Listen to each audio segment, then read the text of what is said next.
9절부터 10절 다 같이 한번 읽을까요? 아니 거의 안 나왔어요? 안 해놨구나. 그래요. 제가 읽어드릴게요. 나는 사도 중에 가장 작은 자라. 나는 하나님의 교회를 박해하였으므로 사도라 칭함을 감당하지 못할 자니라.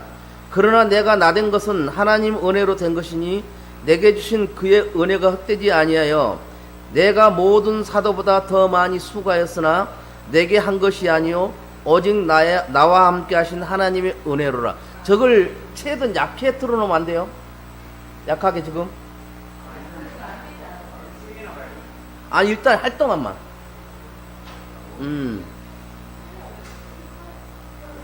큰데, 세게 하니까 지금 좀 나아. 됐어요.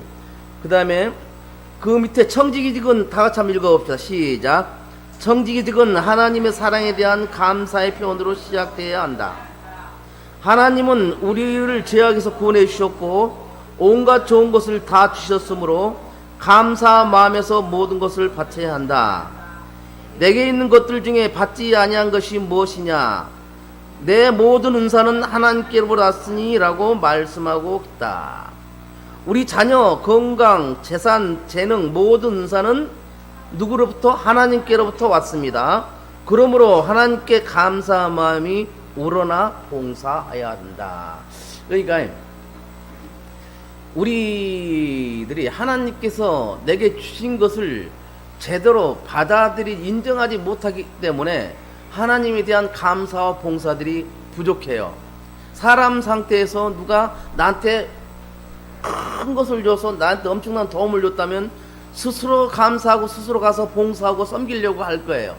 그런데 우리는 하나님께로부터 엄청난 것들을 받고 살아가는데도 그것을 모르고 산다. 그러면 그 감사가 나오지를 않는데요. 그러면 그래도 감사를 해보십시오. 그러면 진정한 감사가 이루어집니다. 라고 말할 수가 있습니다.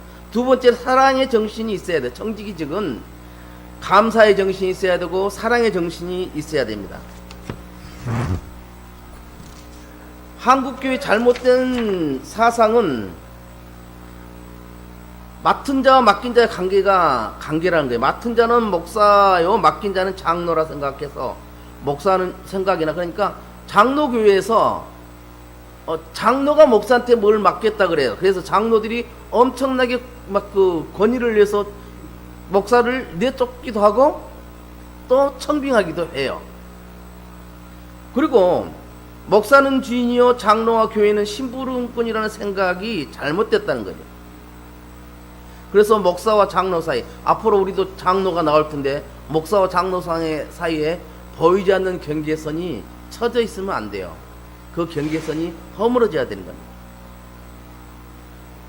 그 밑에 청지기는 하나님과, 다 같이 한번 읽겠다. 시작. 청지기는 하나님과 교회를 사랑으로 맡은 자입니다. 다 같이 한번 읽읍시다. 시작.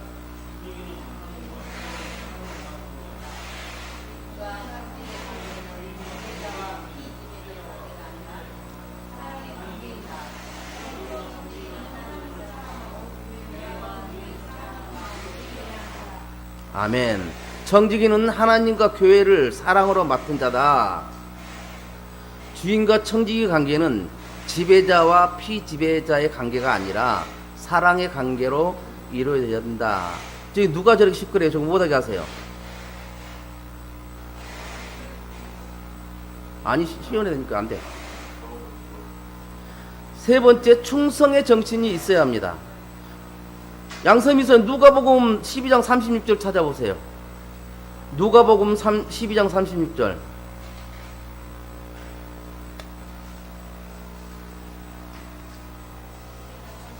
예. 뭐하고 있어?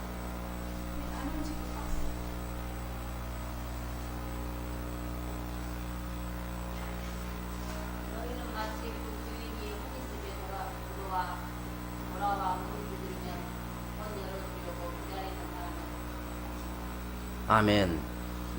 충성의 정신. 이제 우리가 혼인집에 열처녀가 이제 시집을 가려 그래요. 그래서 5처녀는 기름을 준비를 했습니다. 5처녀는 기름을 준비를 하지 않았어요. 그러면 아, 신랑을 기다리 신랑이 안 오고 있어. 그러니까 어떻게 해요? 그 신부들은 이제 지쳐서 하다가 휴식 취하고 잠에 들 수도 있어요. 근데 그 청지기는 신랑이 언제 올 건가 기다리고 있다 신랑이 문을 들이면 바로 열어주는 거예요. 그래서 그 청지기의 역할이, 청지기는 항상 깨어 있어야 되는 거예요. 우리가 영적으로 항상 깨어 있어야만이 하나님과의 관계가 형성되는 거예요. 하나님이 우리를 터치할 수가 있어요. 예수님이 우리를 살짝 우리에게 영적으로 뭘 줄 때가 있습니다. 근데 내가 깨어있지 못하면 그것을 깨닫지 못하는 거예요. 목사님, 깨어있다는 것이 뭡니까? 라고 질문을 한다면, 말씀 보고 기도하고 찬양하면서 내 마음을 세상적 것보다 하나님 쪽으로 더 49대 51로라도 하나님 쪽에 그렇게 돼 있을 때는 하나님의 메시지가 들어와요. 근데 하나님은 메시지는 믿는다면서 49% 놔두고 나는 세상 쪽에 51을 놨을 때는 세상 메시지가 더 나한테 먼저 다가온다는 것이죠. 세상 일을 하지 말라는 것이 아니에요.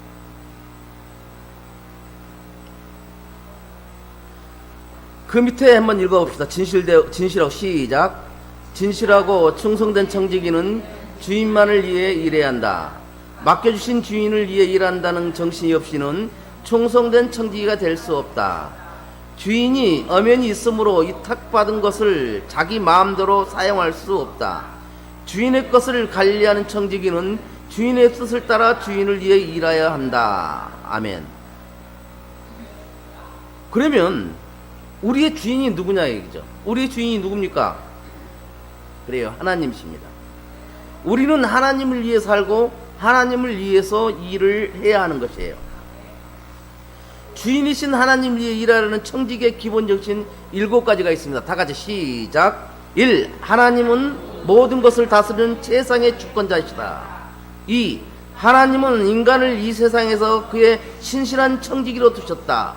3. 하나님은 모든 것의 창조자요 지배자요 소유자다. 4. 인간은 하나님으로부터 생명을 비롯 모든 것을 위탁받은 하나님의 청지기다. 5. 청지기는 언제나 자기 직책에 대해서 하나님께 셈할 수 있어야 한다. 6. 청지기는 하나님의 풍성한 은혜에 대한 응답으로 하나님을 섬겨야 한다. 7. 청지기의 큰 목적은 하나님께 영광을 돌리는 데 있다. 아멘. 우리의 이제 장로교회 이 교리에 이렇게 딱 보면 제1이 뭐냐면, 하나님께 제1의 목적은, 우리가 살아가는 제1의 목적은 하나님께 영광을 돌리기 위함이다 라고 나와요. 그러면 하나님께 영광을 돌리기 위해서는 우리가 어떻게 살아야 되겠네요. 이 1에서부터 첫 번째부터 6번째까지 그 삶을 살아갈 때에 우리는 하나님께 영광을 돌리는 삶을 살 수 있다, 그 말입니다. 이제 이후로는 복습 문제는 집에 가서 풀어보시고요. 오늘 이게 지난 시간에 다 끝나야 할 건데 못 끝났어요. 그래서 오늘 2번째 시간, 청지교육 2번째 시간, 재직의 자세입니다.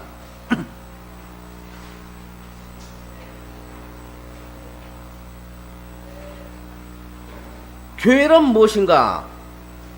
교회는 예수 그리스도의 몸이시다. 교회를 통해 하나님의 구원의 역사를 이루친다. 에베소서 1장 23절 찾아 읽어주세요. 에베소서 1장 23절.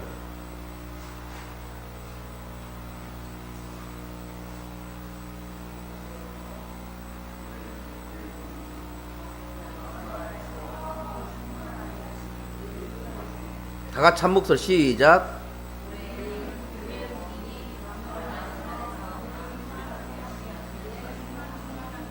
아멘. 그러면 재직이란 무엇인가? 자, 가부터 라까지 양서미수 한번 읽어주세요.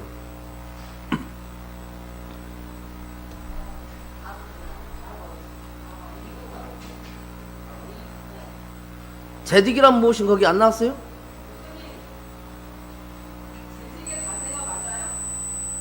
네.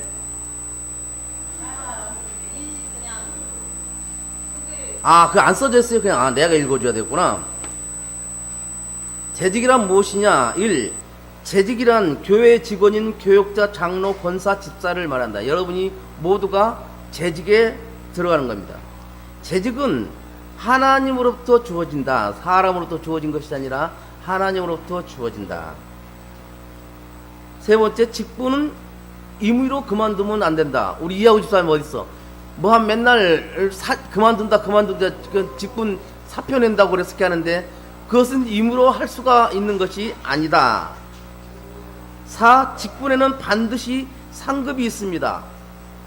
이하우 집사님, 재직이란 무엇인가? 세 번째, 직분은 임의로 그만두면 안 된다라고 나와 있네요. 그러니까 절대 직분 임의로 그만둔다고 사직한다 하지 마세요. 계시록 2장 10절, 요한계시록 2장 10절 한번 차 읽어주세요. 요한계시록 2장 10절. 아, 내 말이 잘 안 들려요? 2장 10절이요.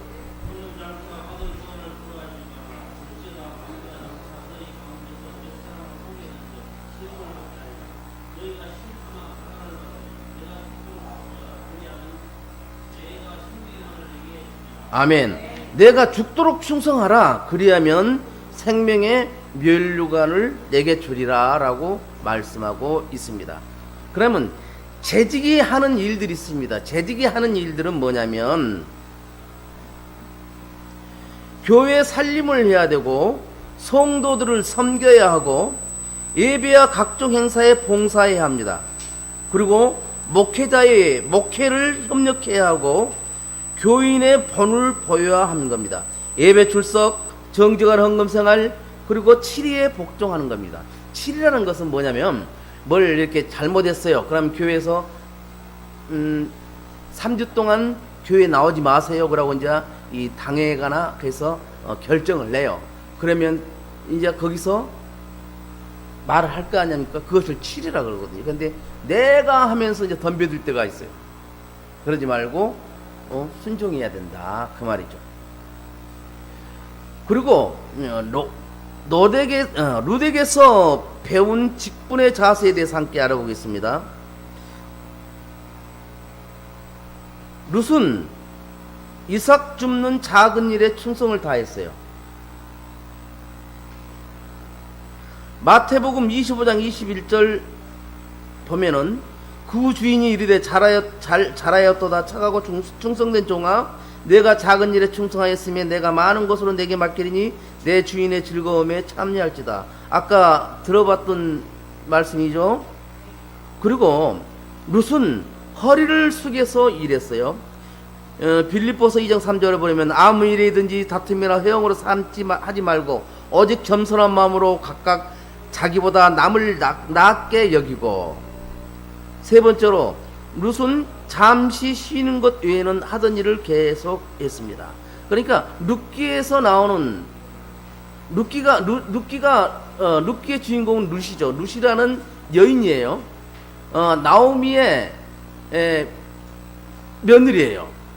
큰 며느리인데 이 가난을 피해서 모압 땅으로 이사를 가요. 근데 거기서 남편이 죽어버리고 큰아들이 죽어버리고 작은아들이 죽어버린 거야. 그 졸제 새 가부가 생겼어. 그래서 나오미가 며느리들한테 야 너희들 신랑도 없고 그런데 너희 친정으로 돌아가라 그렇게 했는데, 작은 며느리는 옳다고 갔고 큰 며느리 룻은 어머니 안 가겠습니다.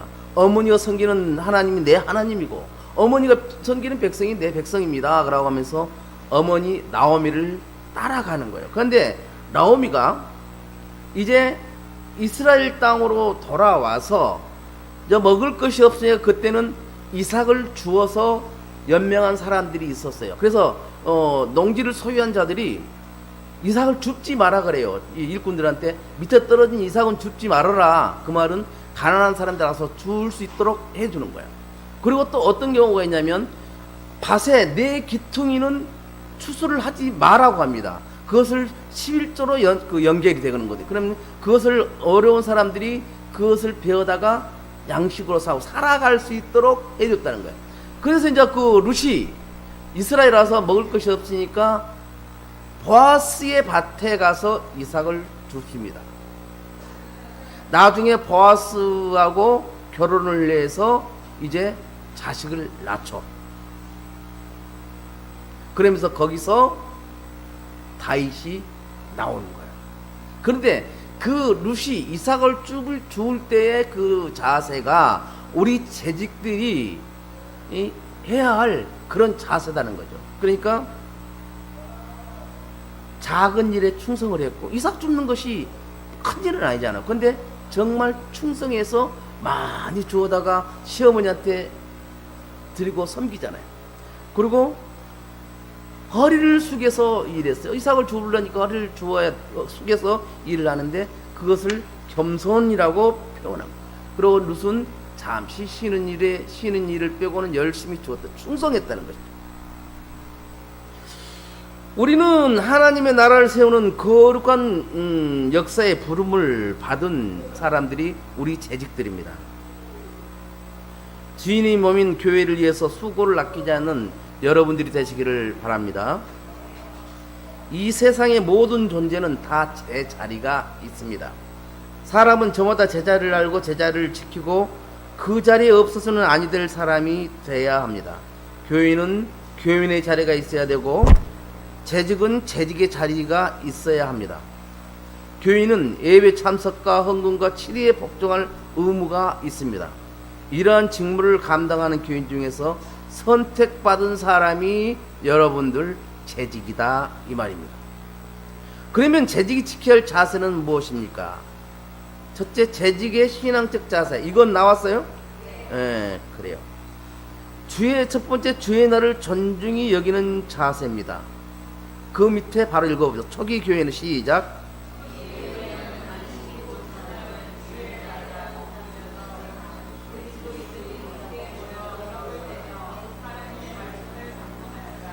아멘.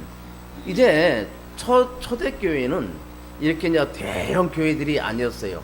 우리가 지금 말하면 구역처럼 소그룹으로 그렇게 하는 거예요. 그러면 각자 뭘 떡도 가져오고 뭘 가져와서 거기서 나누면서 교제하고 말씀도 나누고 은혜도 받고 그렇게 했다는 거예요. 그래서 초기 교회는 그렇게 했다. 주의 날은 어떤 날인가? 시작.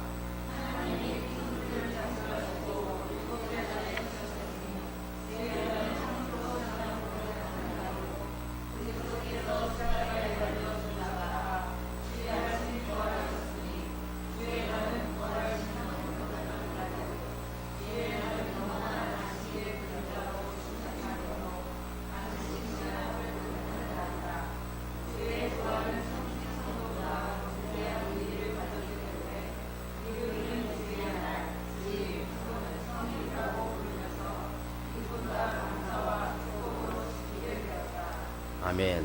이제 이렇게 하다 보면 십계명을 가지고 다른 사람들이 이제 뭘 하면서 안식일을 거룩하게 지켜라 그랬는데 그때 안식일은 언제냐면 토요일이었어요. 예수님이 부활하시기 전에 그때 안식일은 지금 말하는 토요일이었어요. 그래서 그 구약을 믿는 사람들이 뭐라냐면 야 안식일을 거룩하게 지키라. 그때 안식은 토요일이었다. 그런데 너희들 안식일이라고 하면서 왜 토요일날 안 하고 일요일날 하냐 그러고 시비를 겁니다. 그때 대답할 수 있는 것이 뭐예요?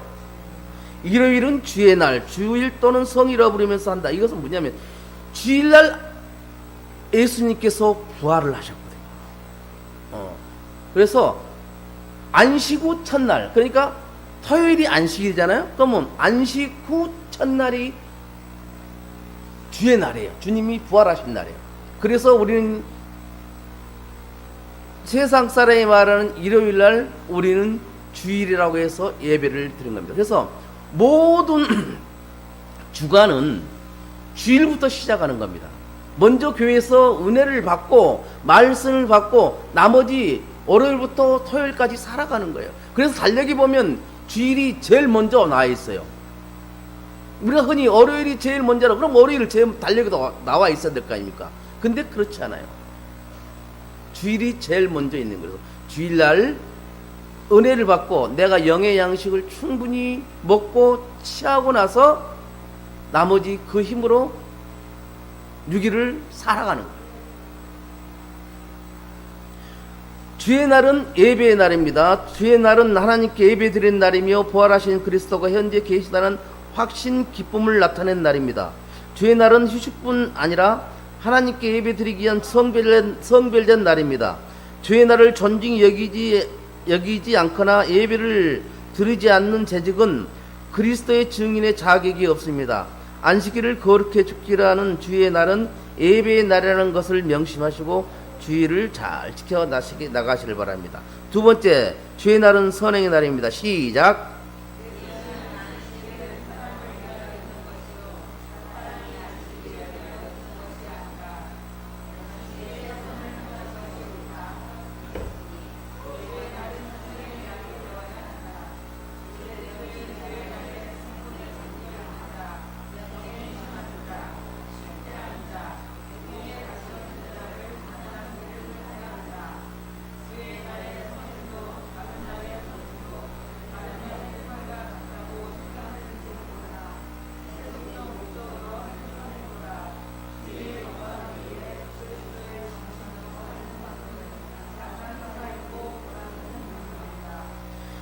예수는 안식일은 사람을 위하여 있는 것이요 사람이 안식일을 위하여 있는 것이 아니다. 그러니까 이 말이 무슨 말이에요?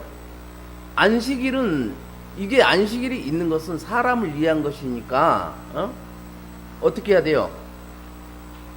그 안식일에 맞게끔 우리가 살아가야 되는 거야. 근데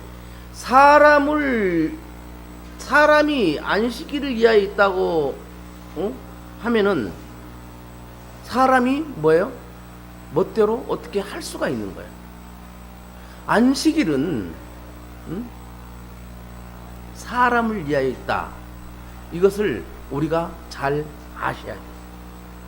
그래서 안식일에는 선을 행하는 것이 옳다. 주의 날은 선행을 하는 날이 되어야 한다. 그래서 재직들은 주의 날에 슬픔에 잠겨 있는 자, 병에 신음하는 자, 실패한 자, 옥에 갇혀 있는 자를 방문하는 일을 하여야 합니다. 주일날 예배드리고 신방한다 그 말이에요. 주의 날의 선행도 다른 날의 선행도 다른 날의 생활과 같다고 할지는 모르나 세속적 목적으로 하는 선행보다 주의 영광을 위해 그리스도의 정신하는 선행은 항상 효과 있고 보람 있는 일이 된다. 우리가 예수 이름으로 많이 선행을 합니다. 근데 일대 이제 그런 말이 나올 수가 있죠. 안식일에는 뭐 아무것도 하지 말라고 하잖아요. 자, 이것이 어디서 나온지 아세요? 아니야, 이단이 아니고 성막 때 성막을에서 지어놓고 문, 번제단, 물두멍 그리고 성소에 들어가서 우측에 떡상 좌측에 등잔 맞은편에 이 금학로가 있고 그 다음에 거기가 지성소 가리고 있는 휘장이 있어요. 휘장 뒤에가 법비가 있고 법계 뚜껑 그 지성소가 있는 거예요. 시운자가 있는 거예요. 그 시운자 법계 뚜껑 그 위에가 천사 둘이 이렇게 하고 있어. 그걸 그룹이라 그러는데 거기서 하나님께서 대제사장을 만나 주시는 거예요. 그러면서 이스라엘이 살아가는 그것들을 알려주는 거예요.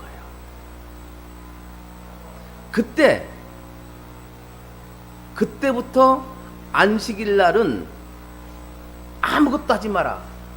그러면서 그때 지켜야 할 것들을 엄청나게 많아. 그래서 이 600열 그 세가 중에 365가지 그것은 절대 주일 안식일 날은 하면 안 됐었어.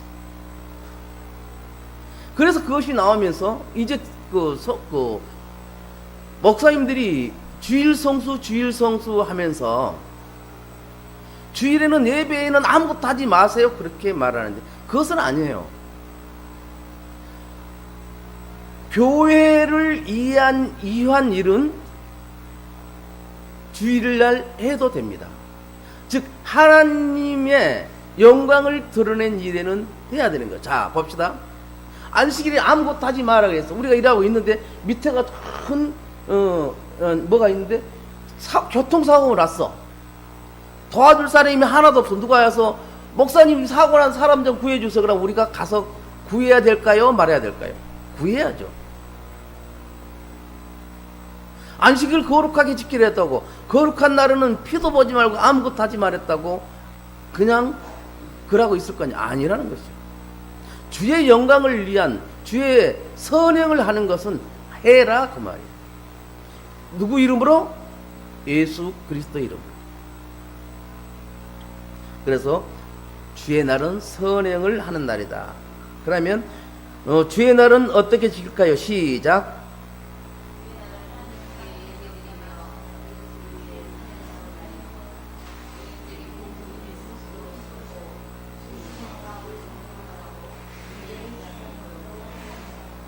그래요. 내 개인적인 이것도 주님께 영광 돌리는 일이니까 나 할 거예요. 나 돈 많이 이거 벌어서 12조 하기 위해서 나 공장 회사 출근합니다. 아니 일하러 갑니다. 그러지 말라는 거죠. 주일날에는 개인적인 일은 쉬고 예배 참석해서 하나님의 나라를 위해서 하나님의 영광을 위해서 살아가는 날이 되자 그 말입니다. 주의 날은 거룩하게 지켜야 합니다. 주의 날에는 세상 일에서 떠나시며 모두 오락에서 떠나야 합니다. 팔고 사는 일이나 거래하는 모든 일을 그만두고 모든 시간을 예배드리는 일에만 사용해야 합니다. 주의 날을 귀중한 날로 지켜야 합니다. 주의 날은 거룩한 날이므로 귀중한 날이요 또 영원히 소생을 얻는 날이므로 존귀한 날입니다. 주의 날은 하나님이 천지 창조하시고 쉬신 날이므로 존귀한 날입니다. 주의 날은 하나님이 천지 창조하시고 쉬신 날이요 그리스도께서 부활하신 날이므로 중한 날입니다. 귀중한 날이다 그 말입니다. 예배는 신앙생활에 있어 생명적인 행위이므로 예배 없이 신앙생활이 온전할 수가 없습니다. 그러므로 주일 예배는 하나님에 대한 그리스도인의 의무임을 깨닫고 주의 날을 귀중한 날로 지켜야 합니다. 세 번째, 주의 날을 기쁜 날로 지켜야 합니다. 시작.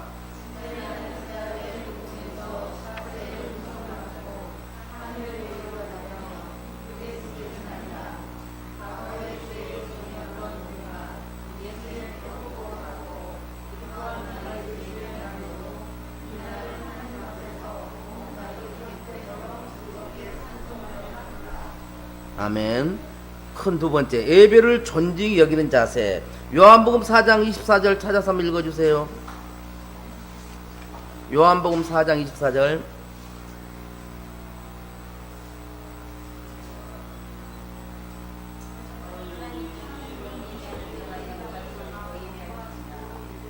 아멘.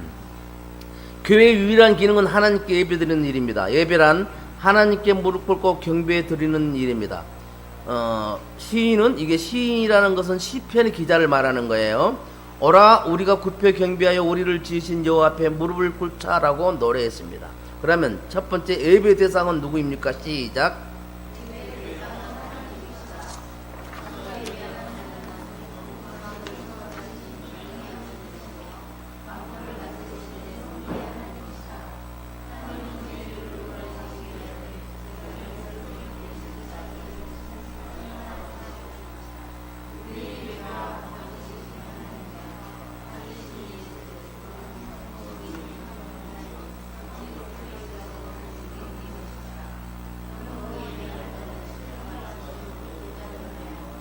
아멘. 예배는 성부, 성자, 성령, 즉 삼위일체 하나님께 드리는 것이다. 그래서 신령과 진정으로 예배를 드리자. 예배의 목적은 무엇입니까? 시작.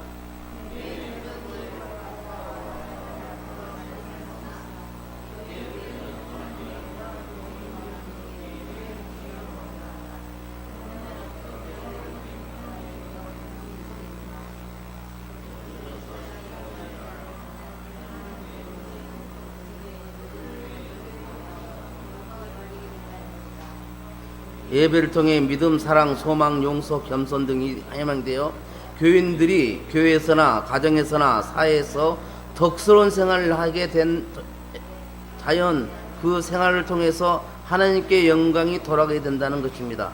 그러므로 재직은 예배를 존중히 여겨 하나님께 영광이 돌아가도록 해야 하는 것입니다.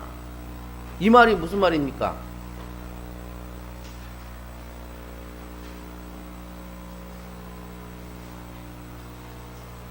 즉 내가 예배를 드린 것이 하나님께 영광을 돌리기 위한 것이고 내가 세상에 살아가는 것도 하나님께 영광을 돌리기 위해 살아가야 된다 이 말이죠.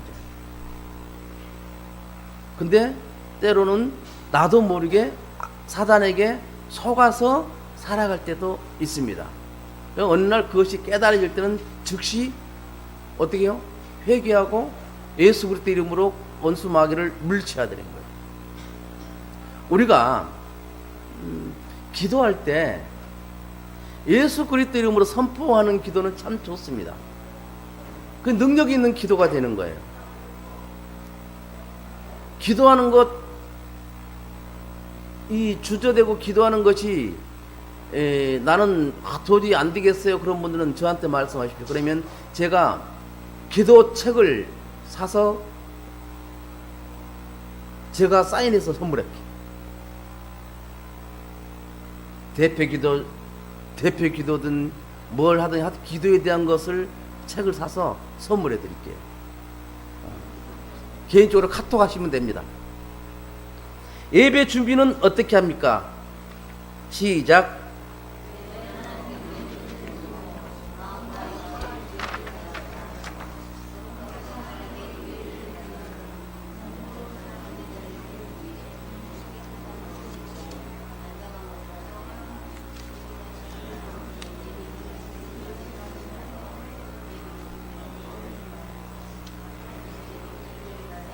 예, 잠깐. 예배자는 적어도 예배 시간 몇 분 전에? 조금 찔린 분 계십니까? 이 남전대가 일찍 와서 바깥에서 교회를 위해서 어떻게 할까 서로 상의하면서 막 물론 교회를 걱정하고 교회를 위해서 어떻게 할 것인가 막 그렇게 하는데 그래도 10분 전에는 오셔서 예배를 드리고 그 다음에 또 토론하시면 좋아요. 그런데 끝까지 하다가 1분 전에 써졌어요? 그래서 10분 전에는 들어오셔서 그래도 봐봐요. 부목사님이 10시 반부터 찬양을 해요. 그럼 삼촌들 40분에 들어와서 이제 영상 틀어지고 삼촌들하고 같이 찬양을 한단 말입니다. 그러면 삼촌들이 찬양을 따라할 수 있습니까? 부목사님 얼마나 애롭겠어요. 그 생각 안 해보셨어요? 오셔서 같이 찬양해주고 찬양 인도하는 목사님 힘 좀 실어주기를 바랍니다. 아멘? 아멘? 대답을 안 하네. 남전도에는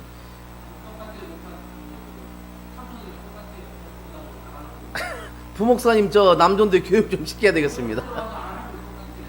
자, 그 다음에 예배 시간은 시작.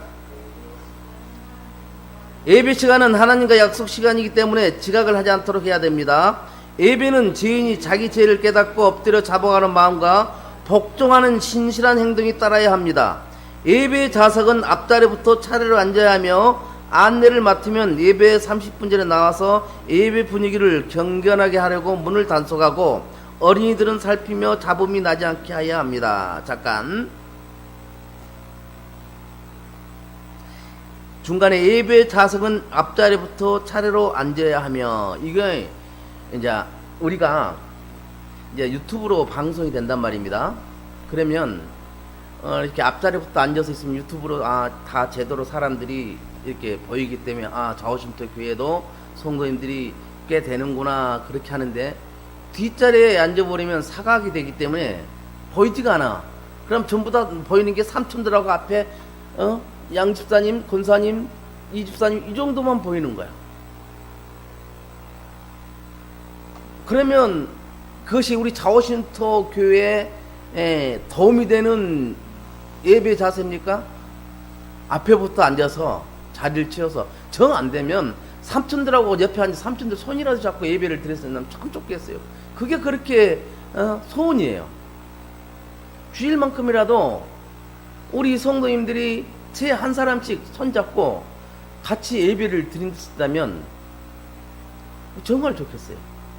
따로가 아니라. 그래서 제 입사님도 이제는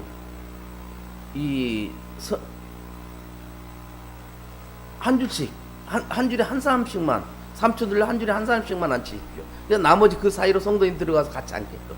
그것이 최고일 것 같아요. 미리 우리가 있으니까 우리가 한 줄씩 앉아 있으면 싫어도 옆에 가서 앉아야 될 거 아닙니까? 그래서 우리 삼촌들하고 같이 옆에 있으면서 만약에 삼촌들이 그 상태 돌발 행동을 한다면 다독게 해주고, 그러면서 서로 삼촌들과 교감을 나누고 주일만이라도 그렇게 하는 것이, 그것이 큰 봉사예요. 그걸 여러분들이 같이 해주길 바랍니다. 세 번째 안내 용어는 시작. 예배와 집회의 안내를 겸손한 마음과 친절한 행동을 하여야 합니다.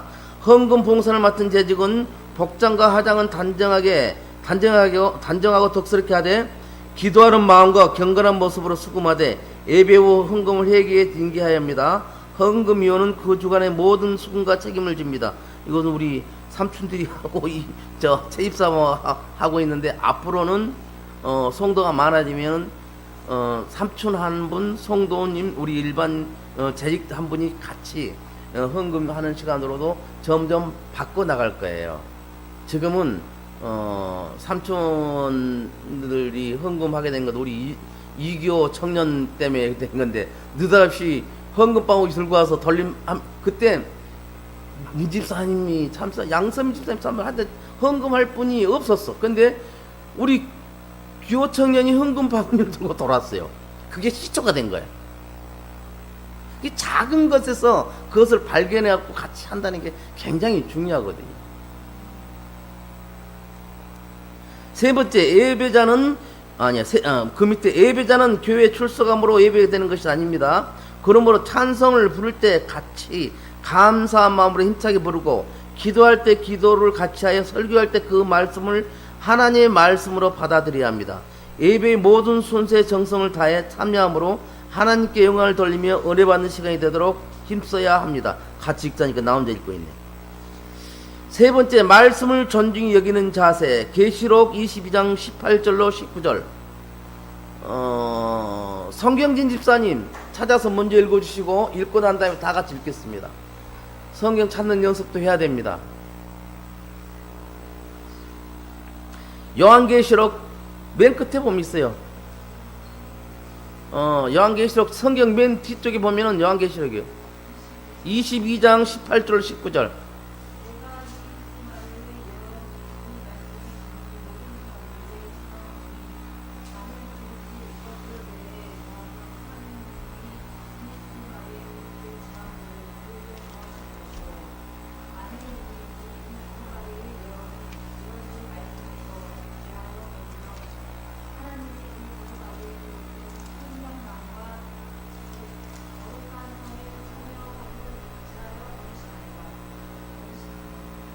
아멘.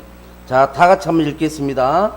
내가 이 두루마리 예언의 말씀을 듣는 모든 사람에게 증언하노니, 만일 누구든지 이것들 외에 더하면 하나님이 이 두루마리에서 기록된 재앙들을 그에게 더하실 것이요, 만일 누구든지 이 두루마리의 예언의 말씀에 제하여 버리면 하나님이 이 두루마리에 기록된 생명나무와 및 거룩한 성에 참여함을 제하여 버리시리라. 아멘. 이 말이 무슨 말일까요? 성경을 내 멋대로 해석하는 것을 1차 기본으로 합니다. 누가예요? 이단들이 그렇게 한 거죠. 이단들이 성경을 자기한테 맞게끔 해석을 해가지고, 예를 들어 이단들이 성경에 나오는 모든 재앙들, 그리고 우리들이 살아가는 모든 재앙들이 이게 귀신의 장난이다 이렇게 하는 거예요. 그 다음에 예를 들어서 성부 하나님, 성령 하나님 있고, 그 다음에 내가 천사다, 성령을 빼고 내가 천사다 그러면서 삼일체를 이상하게 만들어버려요. 이런 것들이 뭐예요? 성경을 왜곡하는 거죠. 그러면 하나님께서 그 재앙을 그들에게 다 내려버리겠다는 거예요. 그런데 재앙을 내릴 때 그에게 있지 않으면 그 후손에게 재앙을 주겠다고 하는 거예요.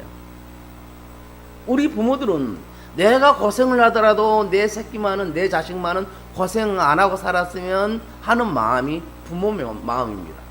근데 부모가 잘못해가지고, 부모가 엉뚱하게 이단에 빠지고 엉뚱하게 신앙생활 해가지고 그 재앙을 이 자기 자식에게 내리게 하면 안 된다는 거죠. 이런 것들을 우리가 잘 아셔야 돼요. 자, 1번 성경을 존중히 여기는 자세를 가져야 합니다. 시작.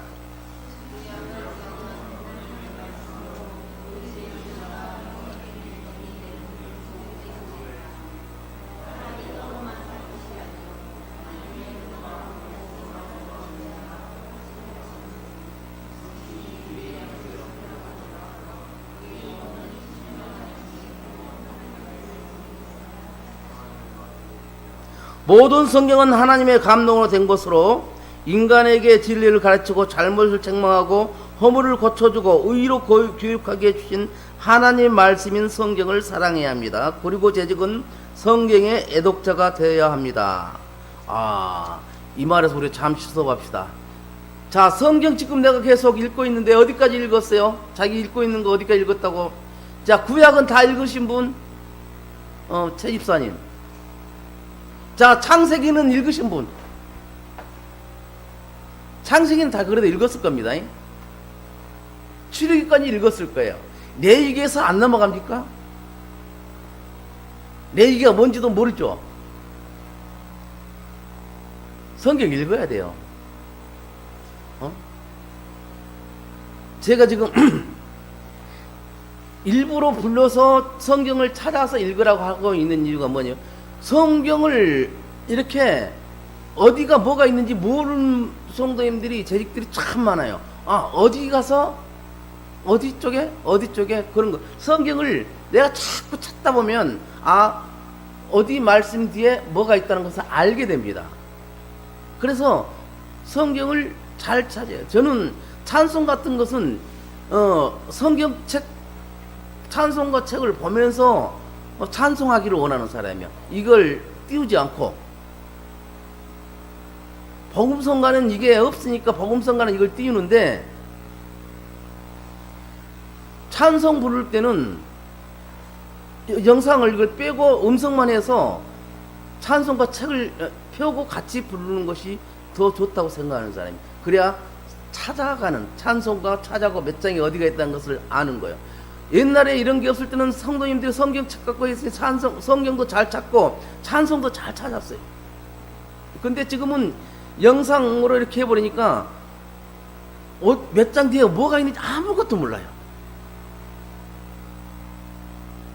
그래서 우리들은 재직 훈련이 다 끝나고 나면 그 훈련을 해야 될 거예요. 성경 찾는 훈련.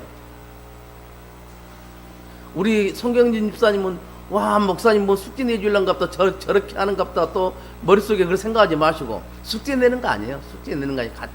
같이 해보는 겁니다. 자, 성경을 애독할 이유는 첫째, 시작. 아니야. 성경을 애독할 이유 밑에 첫째, 성경 시작.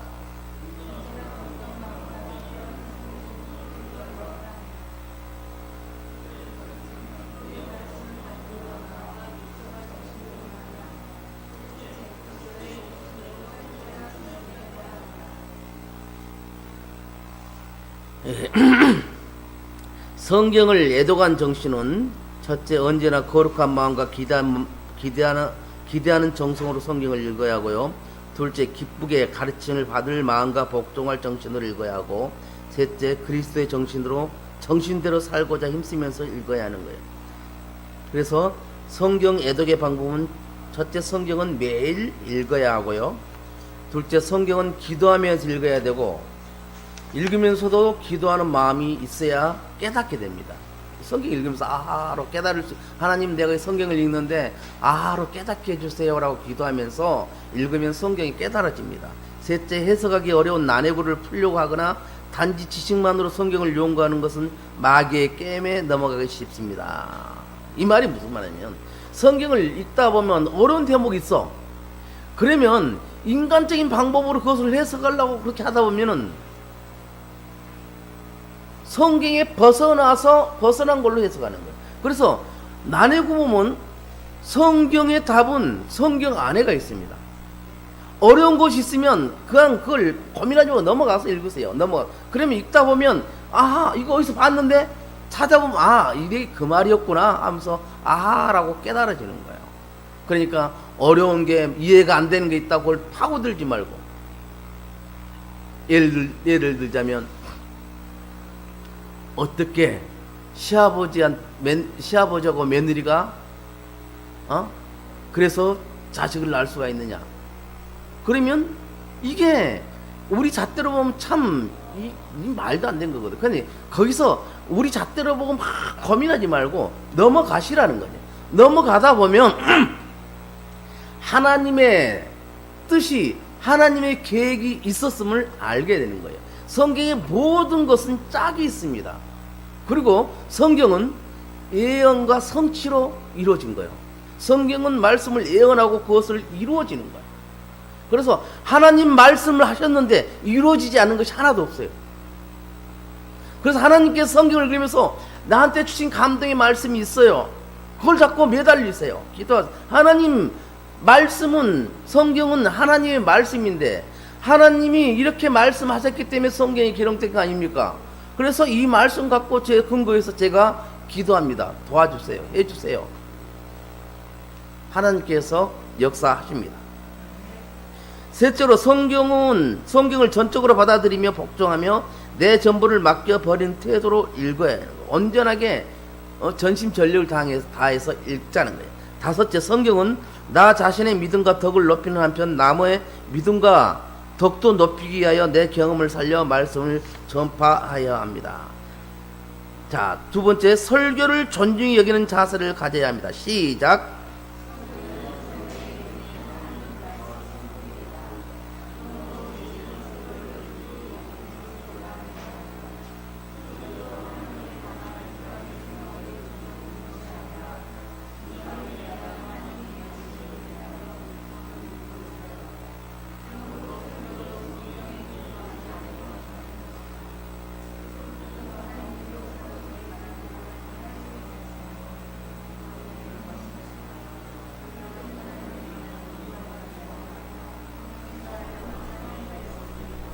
바울은 데살로니가 교인들에게 너희가 우리들에게 들은 바 하나님의 말씀을 받을 때 사람의 말로 아니하고 하나님의 말씀으로 받음이니 진실로 이 말씀이 너희 믿는 자 속에서 역사하시느니라 라고 데살로전서 2장 13절에서 말씀하고 있습니다. 설교는 설교답게 하는 것은 말하는 기술이나 설교자의 종교적 사상도 아니고 설교자의 설득력도 아닙니다. 참된 설교가 되는 것은 역사 속에서 살아계신 하나님이 설교자를 통해 말씀하여 질 때입니다. 그러므로 재직은 설교를 하나님의 말씀으로 존중히 여기는 자세가 되어야 합니다. 스톱. 설교를 우리가 그러잖아요. 유머 섞어가면서 막 배꼽 잡게 뭐 하는 그런 목사님들이 있어요. 그리고 그렇지 않고 엄숙하고 거룩하게 막 그 말씀을 전하신 목사님들이 있어요. 그 목사님이나 이 목사님이나 그 설교자를 통해서 하나님의 말씀이 선포되는 겁니다. 그렇기 때문에 내가 받아들이는 입장이 지금 하나님께서 나에게 말씀을 주시는구나.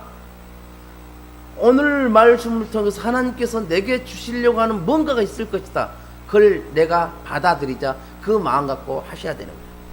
설교는 하나님의 말씀이 신앙의 교훈이므로 믿으려는 겸손한 마음과 그대로 행하는 태도로 들어야 합니다.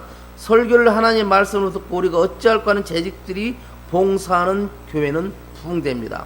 설교를 듣는 정신은 첫째, 나 자신이 복음의 말씀 안에서 앞에서 죄인임을 자인해야 되고, 둘째, 상한 내 심령을 고치려는 겸허하고도 간절한 심정으로 해야 되고, 셋째, 새로운 사명과 가대를 얻으려는 마음으로 해야 됩니다. 설교를 듣는 태도는 첫째, 성경 본문을 찾아 살피면서 들어야 합니다. 둘째, 설교자를 바라보면서 다른 곳을 보지 말아야 합니다. 셋째, 설교의 중심적 자기 생활에 반영시켜 자기 것으로 받는 태도가 있어야 합니다. 설교를 듣는 후에는 다 같이 시작.